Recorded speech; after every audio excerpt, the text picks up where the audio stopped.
अस्सलाम वालेकुम वरहमतुल्लाहि वबरकातुहू। प्यारे प्यारे दोस्तों, कैसे हैं आप सब। मैं उम्मीद करता हूँ सब खैरियत से होंगे, खुश होंगे। मैं हूँ मोहम्मद मुसलिन सरवर और आप सुन रहे हैं अनोखी कहानियों का चैनल। प्यारे बच्चों, आज मैं आपको एक नई कहानी सुनाऊंगा जिसका नाम है मौजा।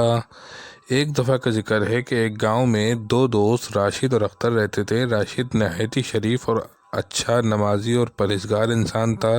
पूरे महल्ले के काम आता था, हर किसी का काम करता था। लेकिन अख्तर राशिद के बिल्कुल बिल्कुल बरक्स था। हर तरह का बुरा काम उसको अच्छा लगता था। लोगों को परेशान करना, तकलीफ़ देना उसको पसंद था। एक दफ़ा अख्तर अपने महल्ले में अपने दोस्तों के साथ बैठा हुआ था। बातों ही बातों में अख्तर ने कहा कि यारों, ये राशिद का कुछ इंतज़ाम करना पड़ेगा। इसने मुझे परेशान करके रख दिया। तो इसकी शैतान सिफत दोस्तों ने एक खौफनाक प्लान तैयार किया।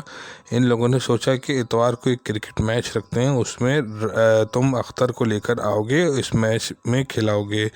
इस मैच में हमारा साथी जमील एक तेज़ शॉट मार के बॉल को जावेद साहब के घर में फेंक देगा। ये घर तकरीबन 20 साल से बंद है।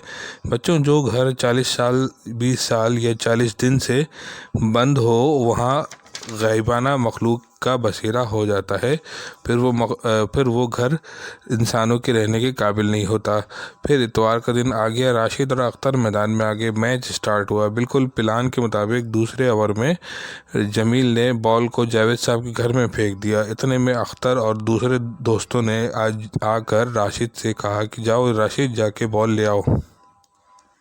राशिद बेचारा अपनी शराफत की वजह से मजबूर था। फ़ौरन चला गया और जब इस घर के पास पहुंचा तो दरवाजे पर ताला लगा हुआ था। चुनाचा दीवार को टाप कर राशिद अंदर चला गया। अंदर जाने के बाद हर तरफ खामोशी और वीरानियत सी छाई हुई थी। खैर, इन चीज़ों की परवाह ना करते हुए राशिद ने बॉल की तलाश शुरू कर दी। बॉल करते करते राशिद को लगा कि मेरे साथ साथ कोई चल रहा है। इसी असना में राशिद ने हल्के हल्के अपने दिल में आयतुल कुर्सी पढ़ना शुरू कर दी। फिर थोड़ी ही देर हुई थी कि बाहर अख्तर भी परेशान हो गया था कि राशिद को मैंने कहाँ भेज दिया है, कहीं इसको कुछ हो ना जाए। उसके बाद अचानक से एक कमरे में एक ज़ोरदार सी चीख सुनाई दी तो राशिद ने और ज़्यादा परेशान होकर तेज़ आवाज़ में आयतुल कुर्सी पढ़ना शुरू कर दी। बॉल के मिलते ही राशिद ने बाहर का रास्ता अख्तियार किया। बाहर निकलते ही एक भारी भरकम और बड़े बड़े हाथों ने राशिद को जकड़ लिया। जैसे ही राशिद ने मुड़ के देखा तो एक जलता हुआ इंसान राशिद को दिखाई दिया। इसी असना में राशिद और ज़्यादा परेशान हो गया। उसने एक ज़ोर की चीख मारी और बहुत आवाज़ बुलंद आयतुल कुर्सी पढ़ना शुरू कर दी।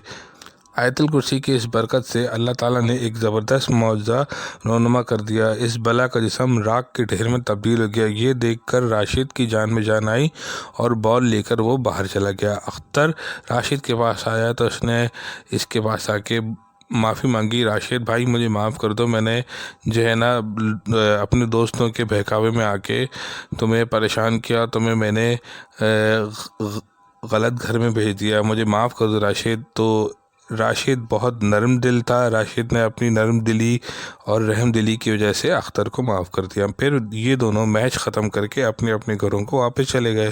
प्यारे बच्चों, ये था मौजा। आप अनोखी कहानियों के चैनल को सब्सक्राइब कीजिएगा और इस कहानी की राय कमेंट्स में दीजिएगा। अस्सलाम वालेकुम।